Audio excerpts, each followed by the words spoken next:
hemos enviado al Parlamento desde el Poder Ejecutivo, ya está colgado en la página web de Presidencia, proyecto de ley que tiene por objeto la promoción del empleo para poblaciones vulnerables.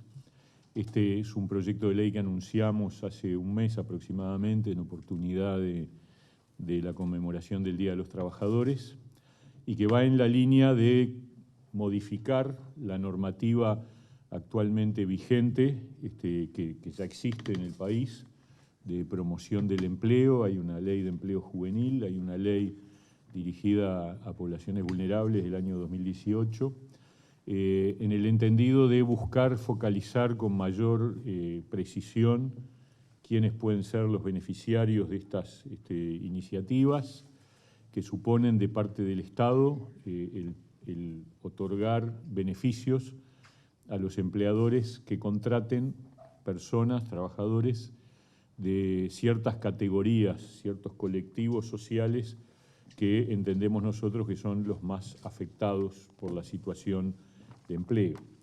En ese sentido, lo que hacemos es unificar en un solo instrumento legislativo los distintos programas de promoción que tienen como factor común la idea de otorgar un beneficio a los empleadores que contraten estos trabajadores en base a un descuento de obligaciones con respecto al Banco de Previsión Social.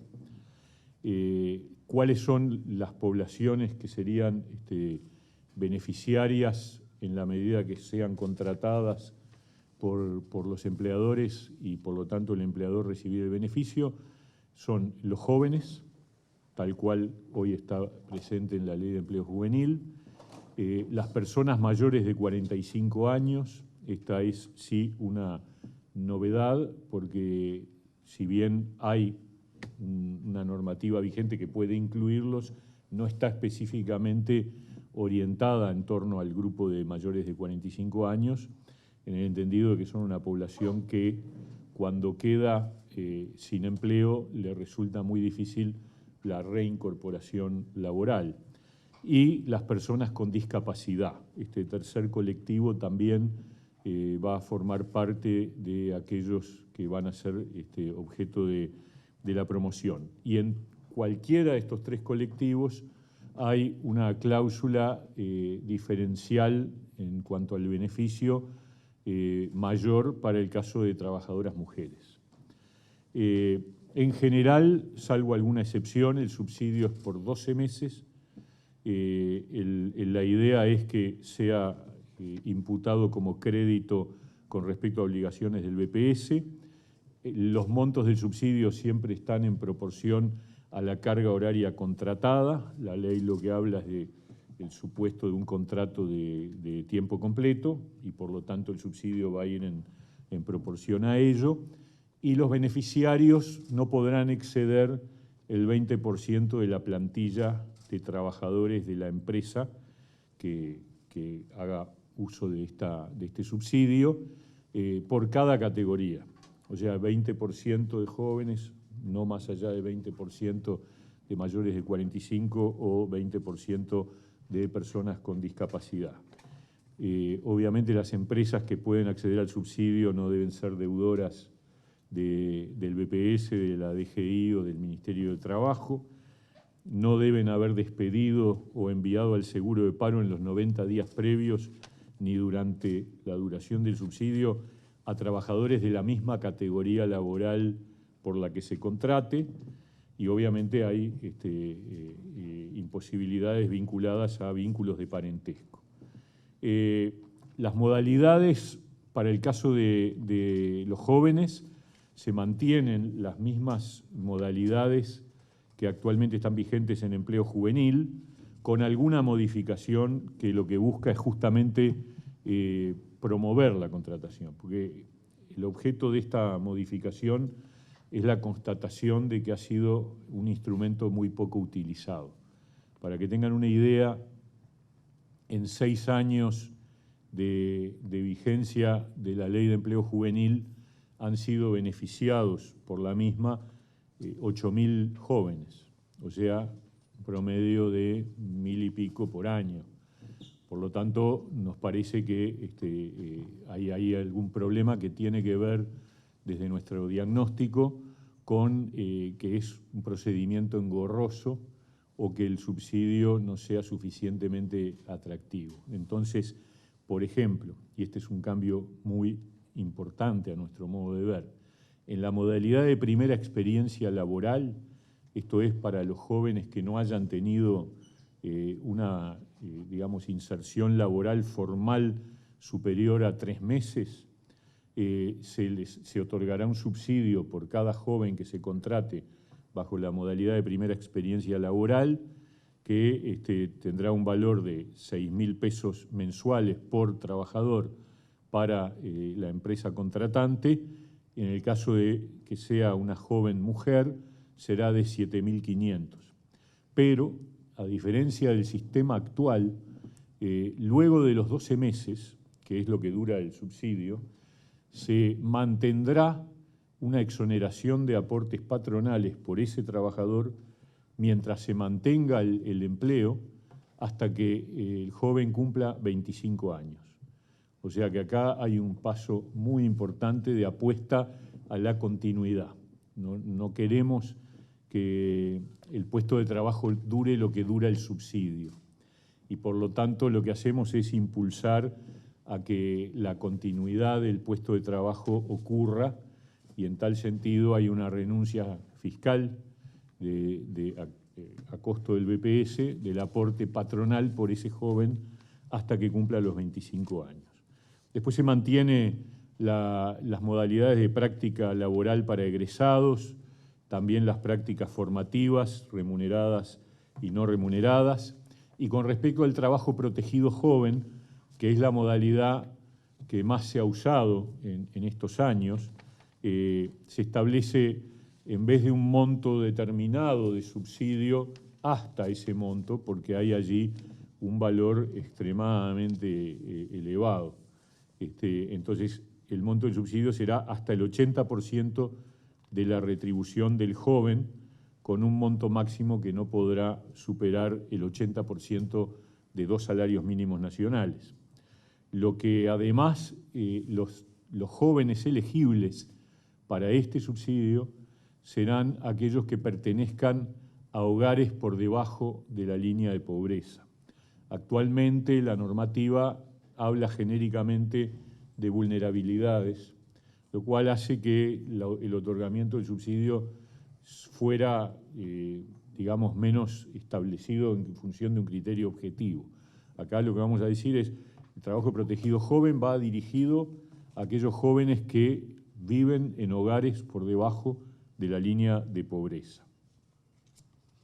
En cuanto a las otras categorías que tienen que ver con los mayores de 45 años, vamos a, ahí sí es todo nuevo, subsidio temporal para trabajadores mayores de 45 años desempleados.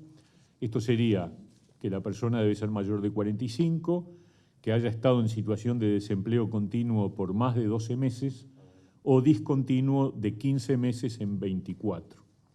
En esos casos se otorgará a la empresa que contrate a una persona mayor de 45 años un subsidio hasta por 12 meses de 7.000 pesos mensuales, en caso de que fuera mujer de 8.000, y si tuviera personas a cargo aumentará a 9.000 pesos mensuales durante el año. Y se establece una segunda categoría, que es el trabajo protegido para trabajadores mayores de 45 años, donde, al igual que para los jóvenes, para acceder a ese subsidio, el empleador deberá contratar un mayor de 45 años desempleado y que a la vez pertenezca a un hogar por debajo de la línea de pobreza. En esos casos, el monto del subsidio, igual que para los jóvenes, podrá ser hasta el 80% de la retribución del trabajador, con un monto máximo que no podrá superar el 80% de 2 salarios mínimos. Y finalmente, la promoción del empleo para personas por discapacidad va a tener el mismo modelo que en el caso de jóvenes y mayores de 45 años es decir, en situación de desempleo continuo por más de 12 meses o discontinuo de 15 meses en 24, y con los montos iguales a la categoría de los anteriores. 7.000 para caso de varones, 8.000 para el caso de mujeres, y si tiene personas a cargo, de 9.000. Lo último que me gustaría decir es que el financiamiento de esto surge, por un lado, de INEFOP, a cargo de INEFOP, con cargo al Fondo de Reconversión Laboral, hasta 8 millones de dólares. Actualmente no tiene tope.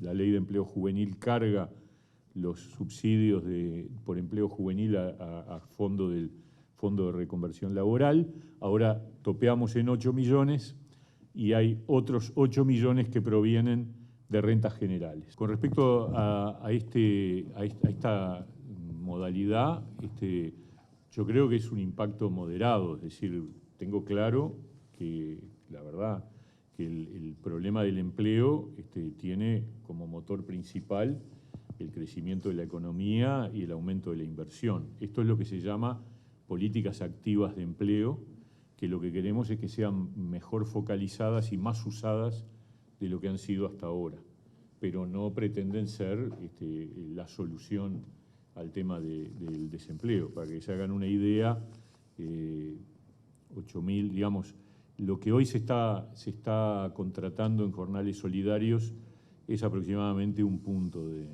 desempleo, aproximadamente. Yo creo que hay cosas que son estructurales y que por lo tanto este proyecto de ley lo que busca es responder a problemas estructurales de nuestra estructura de trabajo. Por supuesto que ayuda en un momento particular, que es la salida de la pandemia y la reactivación, pero el tema del empleo juvenil es un problema estructural de décadas. Hace décadas que tenemos problemas. Ya ha habido 2 leyes de empleo juvenil en el país y seguimos teniendo una tasa de desempleo juvenil muy alta.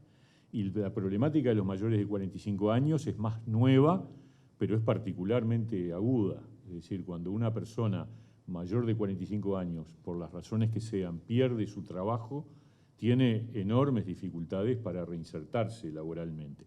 Entonces, estas normas son con vocación de continuidad, lo cual no significa que no sean evaluadas. Es decir, nosotros estamos en este momento proyectando esto para este año, apenas se apruebe la norma, y para el año que viene. Pero en el correr del año que viene vamos a evaluar qué es lo que está pasando, quiénes la están usando, cuánto se está usando, y en virtud de ello seguramente podamos corregir o ajustar o afinar un poco la puntería, ¿no?